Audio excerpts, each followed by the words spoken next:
All right, let's start. Let me just go to presenter mode. So today's lecture will be about Go. Go is like a prerequisite, so we can move on with the program about cloud programming. Before we go into the lecture, how many of you have finished setting up everything and are comfortable with your Linux setup? Who is still struggling? Who still doesn't have the? All right, so you guys in a break, can you talk to us and to Chris so we kind of help you to have it sorted? So whoever doesn't have the environment yet, please talk to us and you have to have it ready. How many of you did the tutorial for Go? 1, 1.5, 2, 3, 4. Okay, some of you did. What do you think about the tutorial? I think it's pretty good. I think it's very well designed. It kind of paces you from very simple things to more complicated things. And it's kind of self-guided, so you can kind of do it. So those of you who have done the tutorial, we will have a little bit of a Q&A session. For everybody else, some of the material I'll be talking about today may be a little bit too fast, okay? Because I'm kind of assuming you've already done the tutorial. So I will not introduce the basic primitive data types and so on, and the syntax and how you compile Go programs and so on. So you will have to catch up a little bit. So you can take notes and you can probably use the lecture as a kind of a context, but you still need to do the tutorial. I'm not gonna go through the tutorial in the class. I prefer using the class for question and answers, for us asking me something that you haven't understood from the tutorial or from the other resources that you're using. So then I can be of help. But I don't want to stand here and go through something that you can do, at home. Okay, so first, programming. I mean, the course is called Cloud Programming, and this lecture is about Go programming, and we're talking about programming so much. So why do we teach programming so much? Why? What do you think? Why it's important? Or why it's part of the degree? So why are you here? Why are you studying programming? Games. Do you want to program games? Yeah. What else? Make and break stuff. Yeah. Make and break stuff. Make your computer do very cool things. Good. All right. So I have a short video. I hope the sound will play.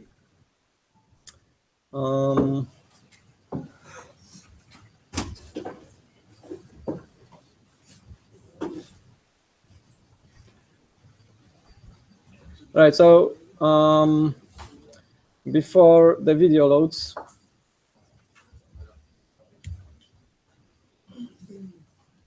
okay, video is loading.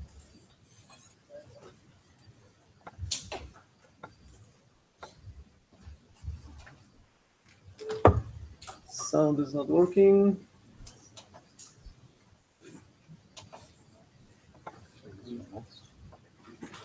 Yeah, okay, sound was muted.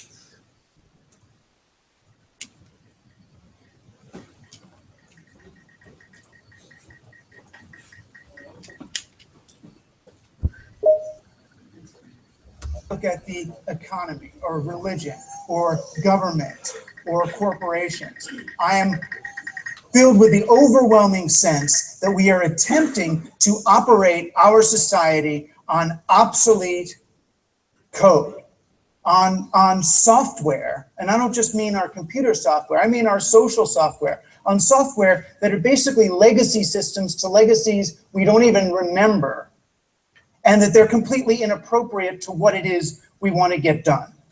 And that if we can't understand these programs, the programs in our computers in this world that we're spending a lot of our time in, then we don't stand a chance of even recognizing those programs.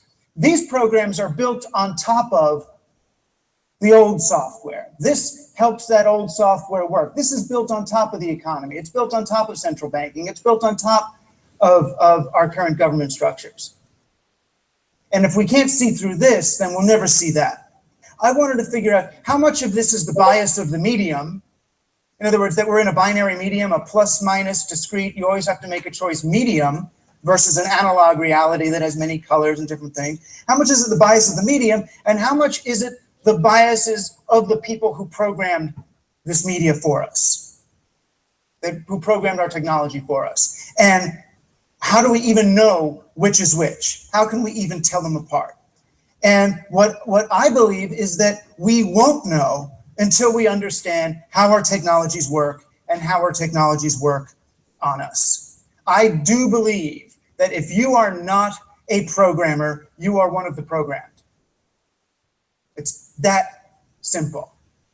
You move from being a passive, almost a hearer of the game, not even, just a person who's in the game, doesn't even know the rules, what can be bent and what can't, to being a cheater, to being a writer, to being a programmer. Those are the stages our civilization has moved through in successive stages of media. We went from people who just lived in a world that had rules that we don't even know what they are. Maybe it's going to rain, maybe it's not. Maybe if I sacrifice my kid to Moloch, I'll get some plants this year, maybe I won't. People just randomly trying to find some predictability. Then we get text, right? We get the 22-letter alphabet. So now, instead of depending on priests to read everything for us in hieroglyphs, now we can make our own words. Then we get the printing press, which in theory now lets us, instead of depending on a few scribes, now anyone can write.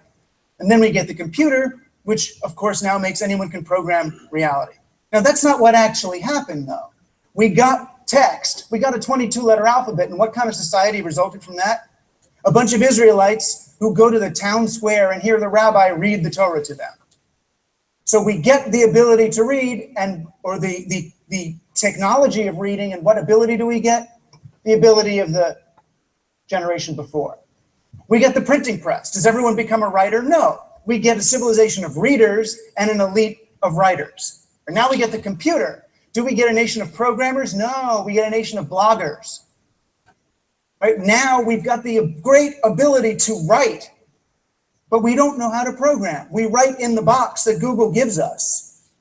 My issue is that at each stage, when we get a new medium, civilization seems to be one stage behind, one generation, one iteration behind the medium that they're using, and an elite, maybe a new elite, learns to actually use the thing. And this one is bigger. Programming is even bigger, I would argue, than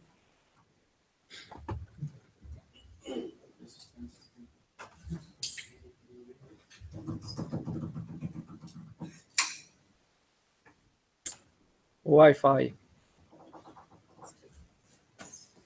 Software is everywhere. The printing press. It's as big as text. You know, text gave us Judaism. The printing press gave us Protestantism. What does this one give us?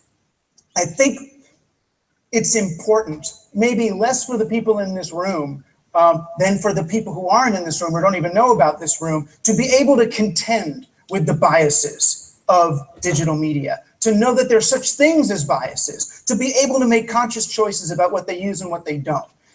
So I think it's our job to be able to speak about it in a way that people understand. The stuff that we might understand intuitively, like, oh, Apple's going to make a new file structure where there's no files anymore and it's all part of one big database. Well, everyone in this room would know, oh my gosh, if all your files are in something that doesn't have files anymore, now you're going to be wed to that software and stuff, right? Because you won't be able to get your files off the machine. But other people don't think about it that way because they don't understand technology as having biases. It's an amazing moment where we can begin to program money, program society, right? But to do that, we have to understand both the programs that we're using to do it and the mean sets, the codes that we are working with, the symbols, and how we relate to them.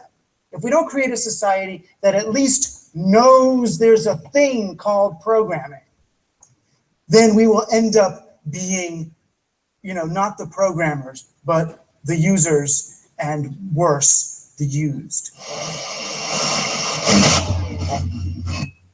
All right.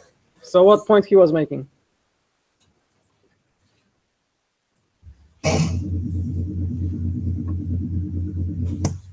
In summary, what do you think?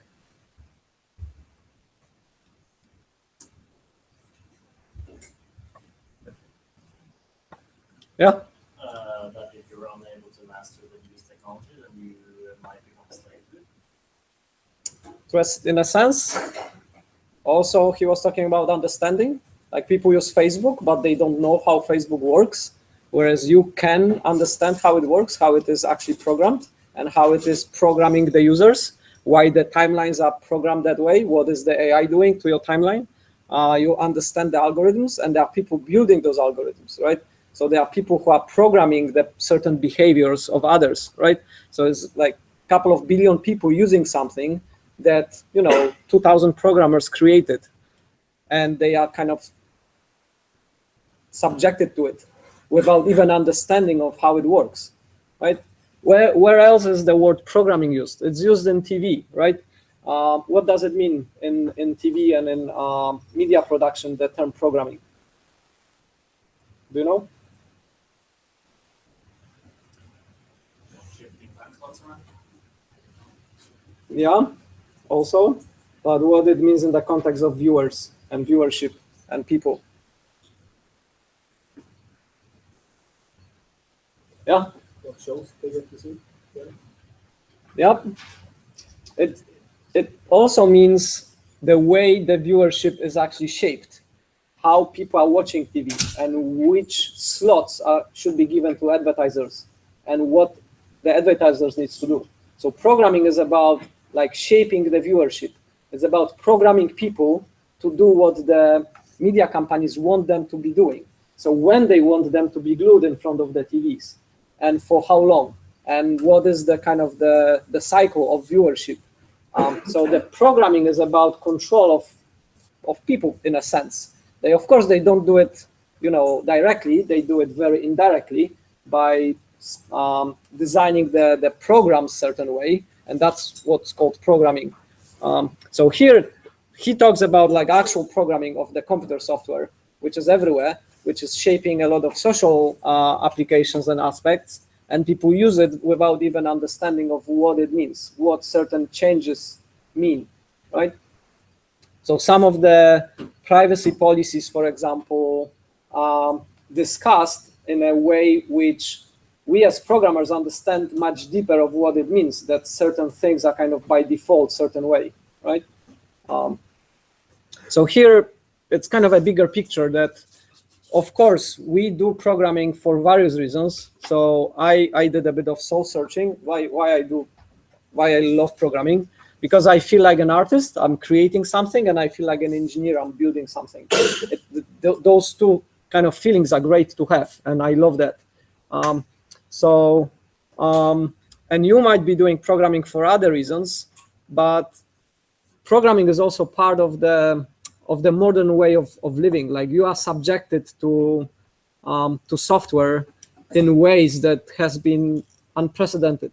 I was applying for a home loan, and I didn't talk with a human. It was a computer software. You fill up the application, and then a few seconds later, the application says, yeah, you reject it.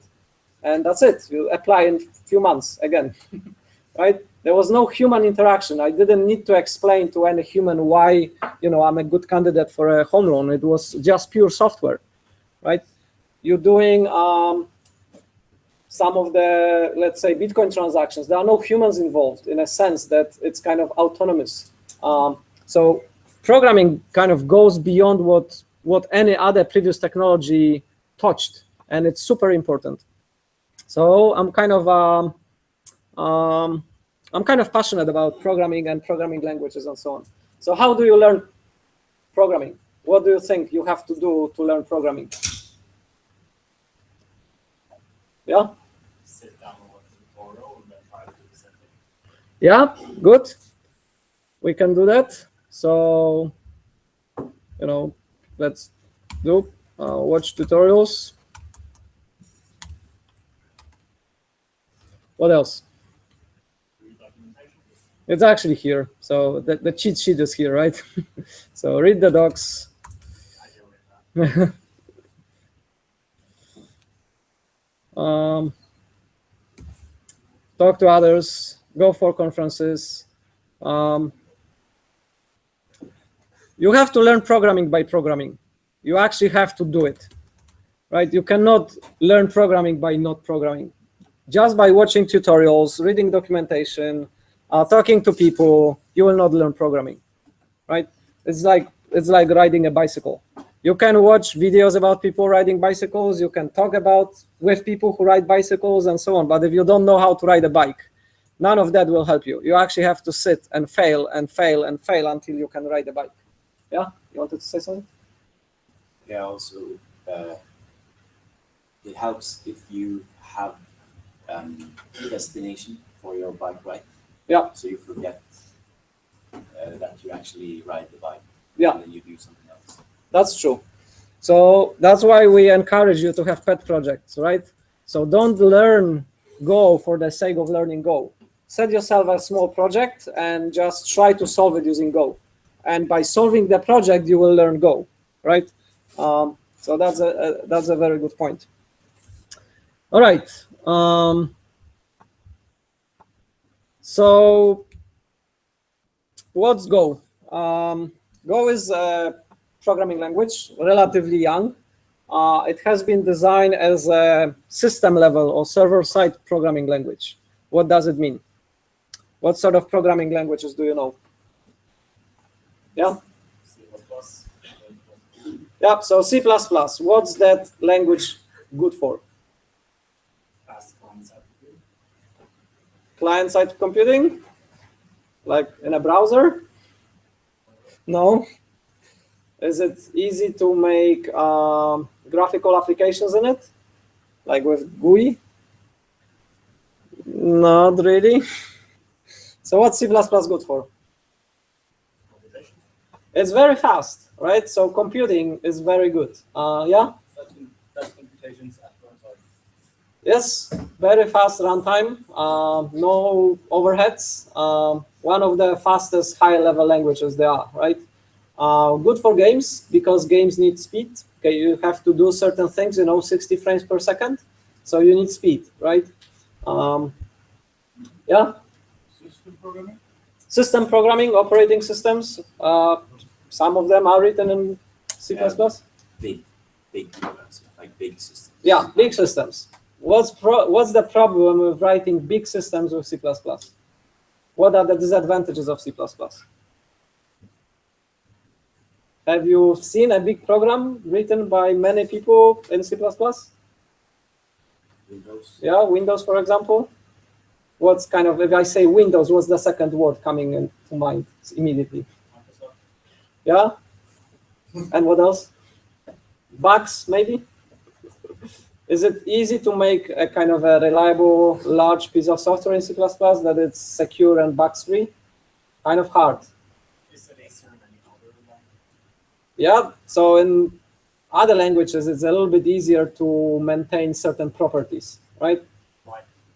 Like safety. So because you're managing memory yourself in C++, you are exposed to a number of potential problems with it because of human errors. Yeah? But this is the trade-off. It's because it's fast. Exactly. It doesn't. Exactly. So we will come back to it in a moment. The point here that we are making is that programming languages are kind of designed in something in mind, right? Have any of you done web programming with C++? Would you like to do web programming with C++? Yeah. Probably not, right? But there are languages which are very easy to use for web programming, right? Or maybe not easy, but kind of more suitable. Same with application layer programming. So, different languages fit different needs. And then, so you may divide things in a kind of a hierarchy of going from very low driver level operating system services and application layer, kind of user facing, or you can talk about network or graphics and so on, right? You can have other verticals. So the main motivation for the designers of Go was to take some of the features of existing programming languages and make a language which is kind of focused on productivity, on how largish teams, like those working at Google, can produce largish pieces of software that is easily maintained, builds fast, and allows them to make as little errors as possible in terms of concurrency, in terms of memory management, and in terms of maintainability, right? So they integrated the toolchain with the language. They have very fast compile times.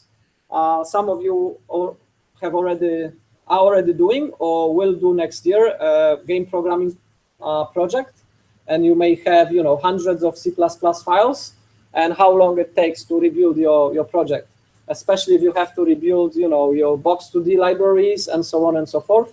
If your project has a couple of thousands of lines, you actually say compile, and as in old days you just go for a coffee. It takes a few minutes sometimes. Go is extremely fast in building large projects. Of course, there's a trade-off, right? So Go is not as fast as C++, but in terms of productivity, following certain metrics, you may make a claim that it is actually better. So what are the features? It is statically typed.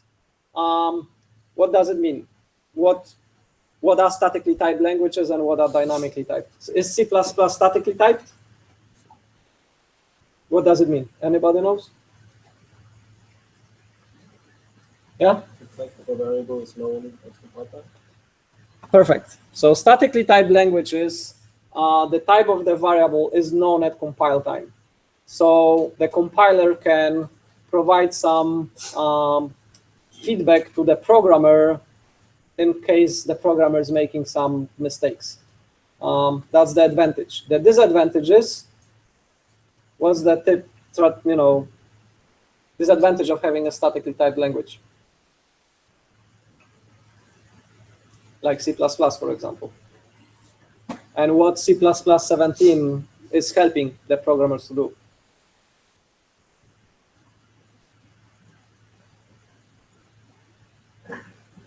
So some statically typed languages can infer the time at compile time as well.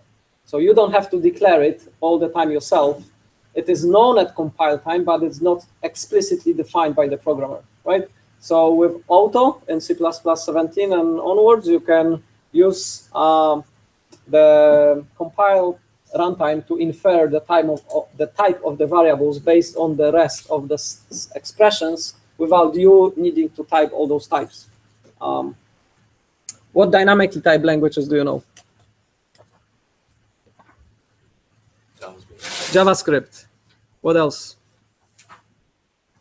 Python, yeah? PHP. So what are the characteristics of a dynamically typed language? Yeah? You don't know anything, ever. Yeah. So from one hand, it's very flexible. It's very powerful and expressive because you can assign, everything to everything almost, like in JavaScript. But on the other hand, you kind of are not sure. The compiler, there is no compiler most of the time, and you have to write correct code. Otherwise, the code will work but not do what you think it should do, right? It happens often. There are some people who say you can use Go for scientific programming instead of Python, and you have that safety net of the compile time checks, which you don't have with the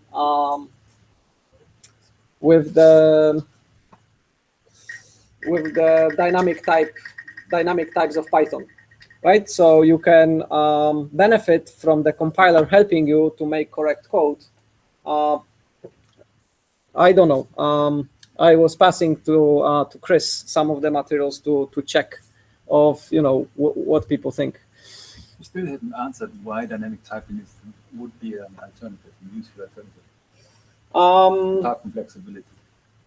yeah, so it's expressiveness and flexibility, right? So you can, in very succinct way, express kind of algorithms about other algorithms, which you cannot really do easily with the statically typed languages, right?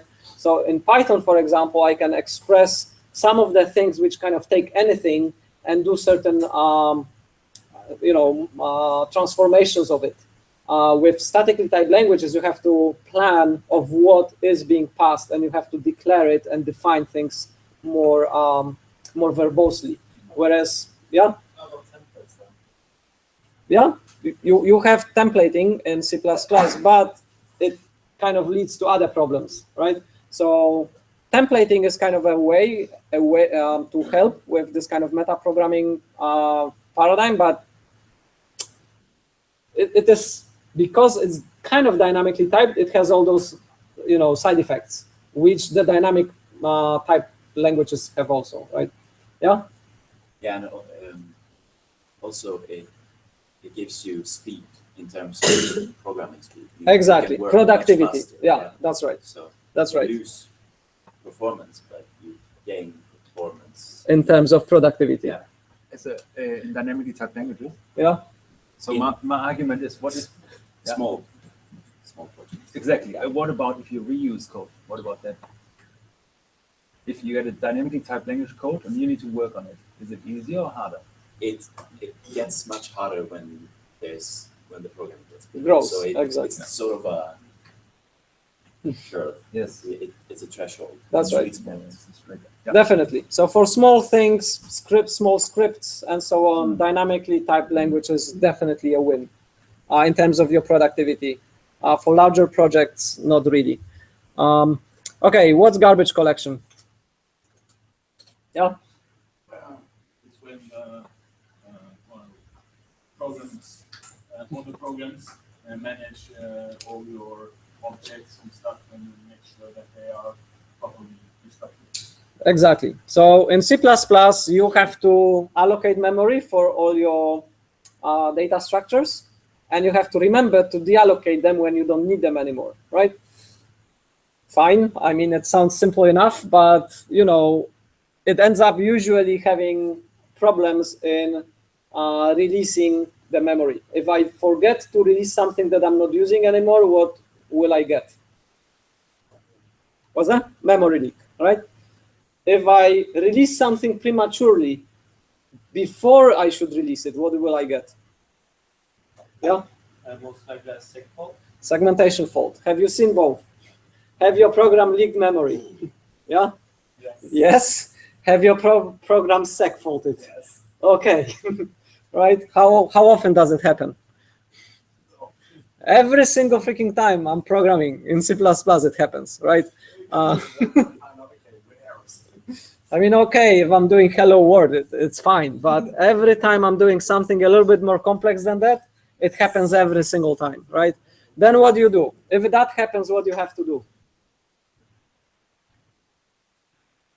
You have to debug your program. You have to find where the memory leak happens, or where you're releasing something that you shouldn't be releasing, or you spend time debugging and finding those things.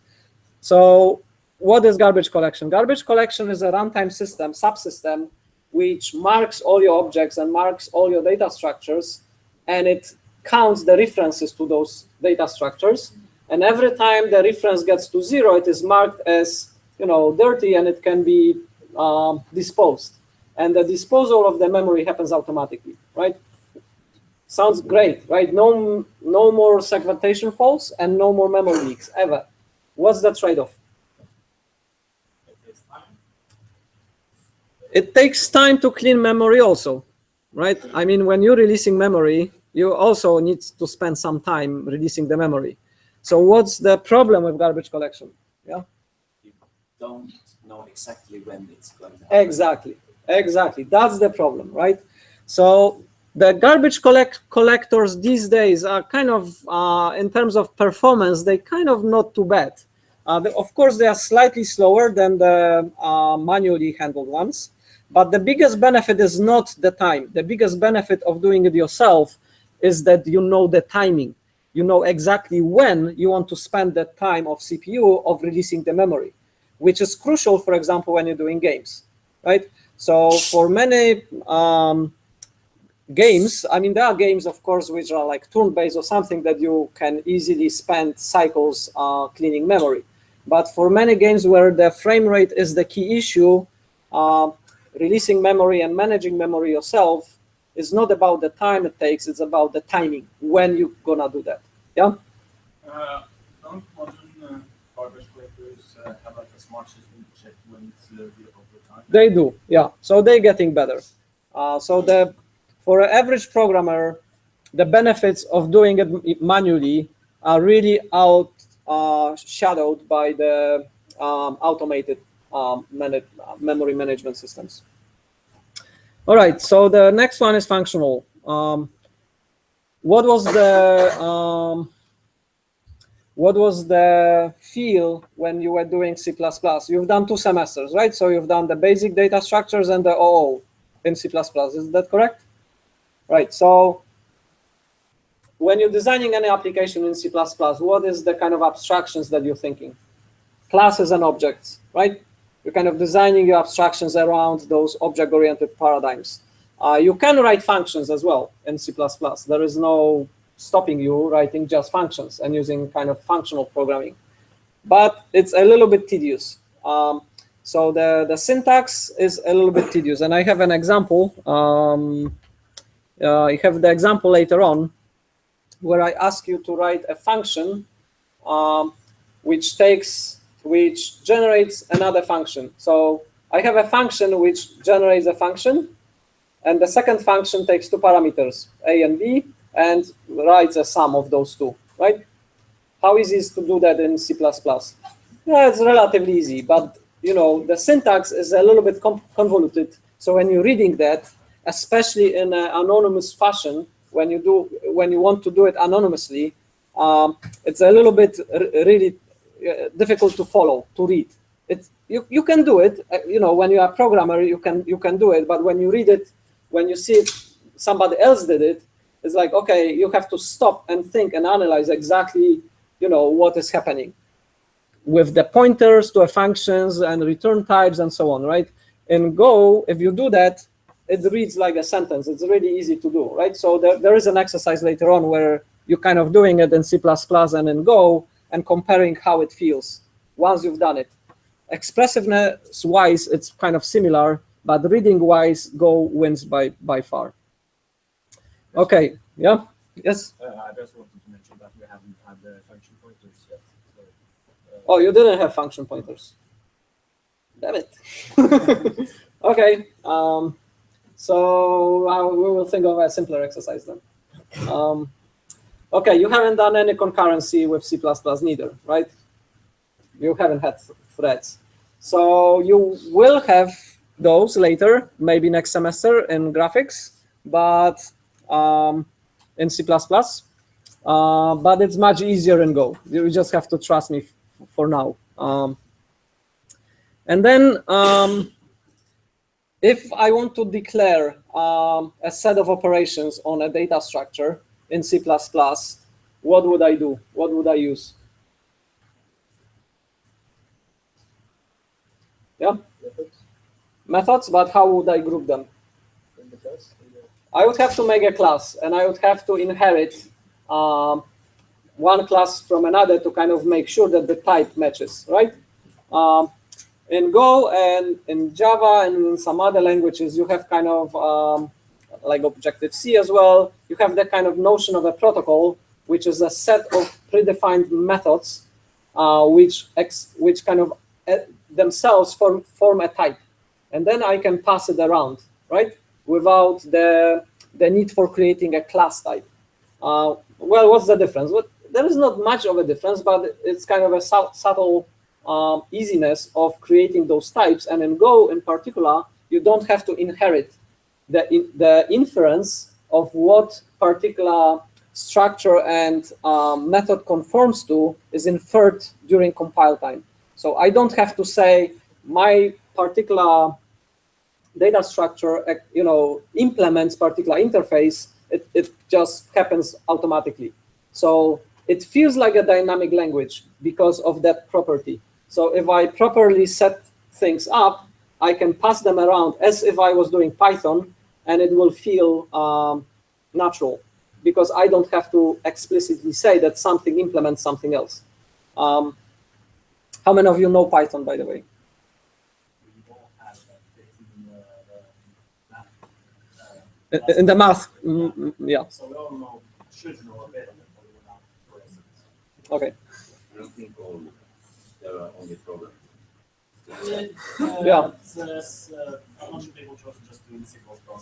Mm-hmm. But, yeah. Yeah, so I know the game programming people have the math with Python, but those who don't, you don't know Python, right? So that's one of the other languages that I kind of encourage you to look into and try some simple things. For small things, it's great. Okay, there are some things. Of course, there is no perfect language, right? So some languages kind of do certain things easier than others, and Go is criticized for not having kind of inheritance built in or type extensibility. You cannot build, well, you can build more complex types out of simpler types, but you cannot kind of inherit properties in your new type from old types. So if you're doing C++, that feels odd, right? I mean, you do those hierarchies where you have, graphical object, and it has certain properties, and then let's say animals, and then I have the base class, which is an animal, and then I have a 4-leg animals and 2-leg animals, and I have whatever hierarchy you're doing, right? If you're doing object orientation, and if you've been doing some more complicated projects, the kind of the common understanding is that deep hierarchies are actually counterproductive. They don't work well, right? So instead of building those hierarchies, even in object-oriented languages, there is this kind of inversion of saying, let's do delegation instead. So if I need to have an animal which is a 4-legged animal, I will have the animal type and a 4-leg type, and this will delegate to the 4-leg type instead of doing the hierarchies. So the designers of Go decided that, okay, let's flatten things out, and let's not complicate things beyond what's needed, and not have kind of this inheritance. You may disagree with that, you may like it. The other thing which Go is criticized for is that actual modern statically typed languages have type checks on the nil or null reference, right? So in C++, if something is null, you don't know what it used to be. Like if it's null, it's null. You don't know if it is a pointer to integer null or a person null, right? You just know, okay, it's null. But with modern languages, if something becomes null, it still retains the kind of the type check of what it used to be. So then the compiler can help you with those null pointer exceptions kind of thing, right? Go doesn't have that. In Go, things that are null as if there is no type checking. So that's another kind of thing which could have been improved. All right, here is a kind of a hierarchy of where Go stands on. So how many of you know Pascal? It's kind of yeah, kind of a procedural programming language, which is quite famous, kind of fundamental. It was based on Algo. C was kind of a parallel branch. So in Pascal, you didn't have, the original Pascal actually didn't have pointers. They introduced pointers later on, but they were not heavily used. Whereas in C, the pointers, arithmetics, and so on, they were kind of fundamental. And then Pascal itself went through various iterations and kind of ended up with the family of Oberon languages. And then you have the communicating sequential processes, like a CSP family of languages, which are really focused on multi-threading and concurrent programming. So I did some work with Squeak and NewSqueak. It's kind of interesting language if you want to experiment. It's not very useful in a sense of you can't really do something production level with it, but it's kind of fun to play with it. And then Aleph, I didn't work with them. So the designers took some of the properties from all those family of languages, and they kind of designed Go. So I ask you to do the Go tour. I encourage you to do that. So for those of you who did that, do you have any questions, or did you understood everything and it was kind of self-explanatory? Any specific questions that need to be addressed? By the way, if you have any questions at any time, just say, yeah. Can you make this slice without like making an array first? Can you make the slice in a single statement? Like No, you can't. Okay. So the slice is an abstraction over an array. You have to have an array, right? You cannot create a slice out of thin air. So the underlying data structure is always an array, and then slices kind of work on top of the underlying array. So the answer is no. you can glue together in a single statement, like you can chain it together. Like Do you want to glue two slices together, or what would you want to achieve? make an array and then make a slice in a single statement. You need to have to in C++ you can like chain together big things. Okay, that's a good question. I don't know. Yeah. Okay, could you check? Any other questions? So I will add a question here. So slice creation in single step.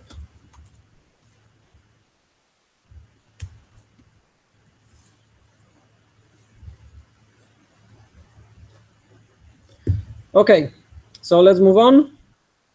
Let's do some examples. Network is slow.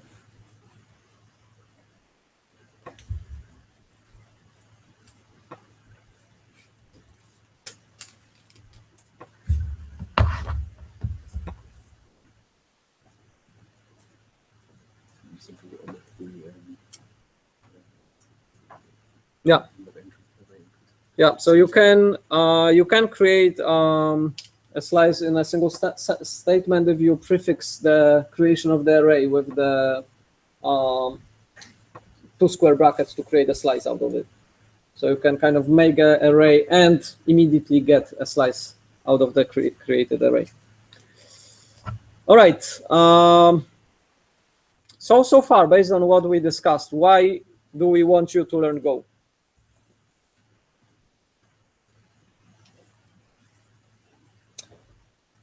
Any ideas?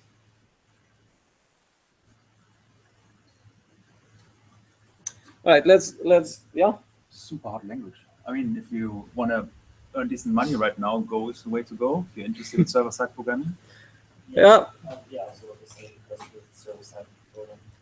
Yeah. This is counter notice. Exactly. So on the server side, that's the king, right, at the moment. By the way, a side question: how many programming languages do you think you should know finishing the bachelor here? How many do you think you should know? Yeah. 8. 8. Any other guesses? Yeah. Yep. How many languages are used in GitHub?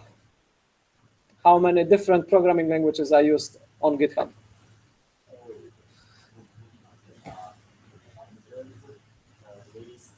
Yeah. Roughly speaking, 360. Right? So if you know 8, what's the percentage of all programming languages you know? Okay. I'm not saying you should know, 100. But you should be skilled, really productive in about 6, 7, 8 maybe. But you should know much more. You should know probably like 25, right? Including some esoteric languages which are not really used much. Why? Because that kind of helps you to see the way of expressing yourself in different ways, right? Certain languages have different flavors and different abstractions, and it kind of teaches you to think of how to express yourself in a particular language. If you know different foreign languages, You get that feeling that certain things are kind of much easier to be expressed in one language than the other, right? If you know English and Norwegian, then, you know, try, I don't know, talk about your emotions or talk about the car maintenance or, you know, different topics and compare which one is actually easier to precisely express what you mean, right? All right, so Go, yeah, it's hot. It's server side. We really need it for cloud. It's fundamental in cloud. How many of you know Docker? You will know at the end of this course, and you will spend the semester 5th with a lot with Docker. It's entirely written in Go, and it's kind of a modern language. It has all the properties of what a modern language should feel like. Okay, so what does it mean to have a modern programming language? Well, it means to have a rich ecosystem. If you have a language which, you know, 10 people use and there is no libraries and there is no tutorials and no people, you know, discussing the features and so on, the language is dead. Okay, it's sometimes useful to know it, to know the abstractions, but that doesn't feel like a modern programming language. If you cannot easily do certain things, if I cannot easily parse JSON, or if I cannot do crypto easily, that language also doesn't feel like modern. Okay, I cannot do certain things easily in C++. Does it mean C++ is not modern? Yes, to some extent, C++ is a very old and feels very old because it doesn't have some of the properties that other programming languages have. It's fast, you know, no question, but when using it as a tool, it feels kind of like an old-fashioned tool. It doesn't feel like a modern tool. They are, you know, improving the standard. There is, you know, 2017, 2019 standards. They're getting better at modernizing it, but there are limits of how you can do with the nature of the language, which has the C++ kind of history behind. There are certain things you cannot do, like, you know, package management. Most modern languages, like including Go, you have package repositories. If I need something, some piece of functionality, I can write a command line query and get that thing installed on my machine. You know, how likely is that C++ will have something like that? Very unlikely, because of a lot of things. Compiler support, you know, multi-platform, and so on and so forth. There are strengths to C++, but there are some weaknesses as well. So we discussed that, how easy it is to maintain the code, how readable the code becomes. So C++ is not very strong in that regard. It's actually quite hard to maintain. It's easier to maintain C code than C++. And for many big projects, people were not shifting to C++, but remained in the C world because it is actually easier to maintain large code bases. There is a lot of tooling support. We're gonna discuss it a little bit, and fast compile time. You don't want to spend, you know, minutes waiting for your big project to build. All right, so there is a slide, you can browse it afterwards, of how to compare languages and what does it mean. There are some interesting reads here, and the main point here is that programming languages, you have to look at them from different angles, and we've discussed that, right? So productivity is the kind of the key element, and it's complex. You can't easily measure it because there is a lot of things which kind of contribute to how productive a developer is. If I have to do something in maps, you know, and I happen to be on a mobile, you know, platform, I can use Google Maps, and then with few lines of code, I can express a lot of mapping functionality, right? But if I were to do it in C++ without the library support, I may spend years developing simple, you know, mapping solution for particular application, right? So your productivity can vary widely. Programmers differ widely in the industry. So we discussed it, I think, already. So the most productive programmers compared to the ones which are the least productive, that there is, you know, often 100-fold difference, right? 20 is not unusual, and then, you know, 5 times and so on, that's very common. You will work with people who might be 5 times slower than you, or you will be 5 times slower than somebody else, right? That's That's perfectly fine. So then how you measure productivity? It's like a tool. Some tools should add a particular type of person better than others, right? It's a complex issue. The bottom line is how fast can you deliver a working, safe, and reliable solution, right? Then there is a factors like maintainability, security, building something which is bugs free and so on. And of course, raw speed is important. Raw speed is important. That's why we, some of those things are kind of met by particular language, but the language is a bit slow, right? And then that's not optimal. So we have to find kind of a trade-off and strike a balance. If you're building games, OpenGL games, your raw speed is the king. Like, okay, you have some bugs. Well, how many games you played with bugs? A lot, right? It's okay. There is a trade-off. I mean, it's better to have a little bit buggy game which plays well than a perfectly, bug-free game which lacks, right? It's a bug in itself. So raw speed is a factor, but it's a factor among others, right? So when you're comparing programming languages, just don't do like, sort an array and say, oh, this one is better because sorts array faster, right? Okay, so with tooling, let's have a short break. And after the break, we will discuss some of the topics which were not part of the tutorial, but are kind of part of what makes Go kind of feel modern. So let's have a break, and we come back here at 20 past.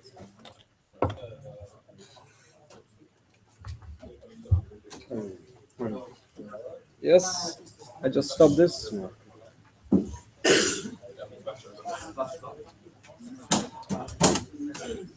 Okay.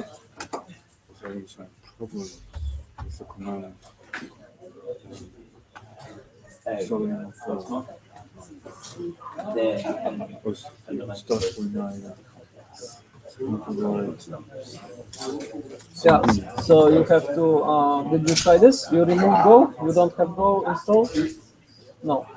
So you don't have installed, so you have to, yeah. So you are in a current one, and you have to do this. Why doesn't select?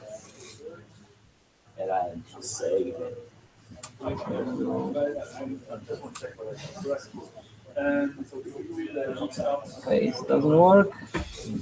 Okay, but do you have duplicate? Yes. So what you need is yeah.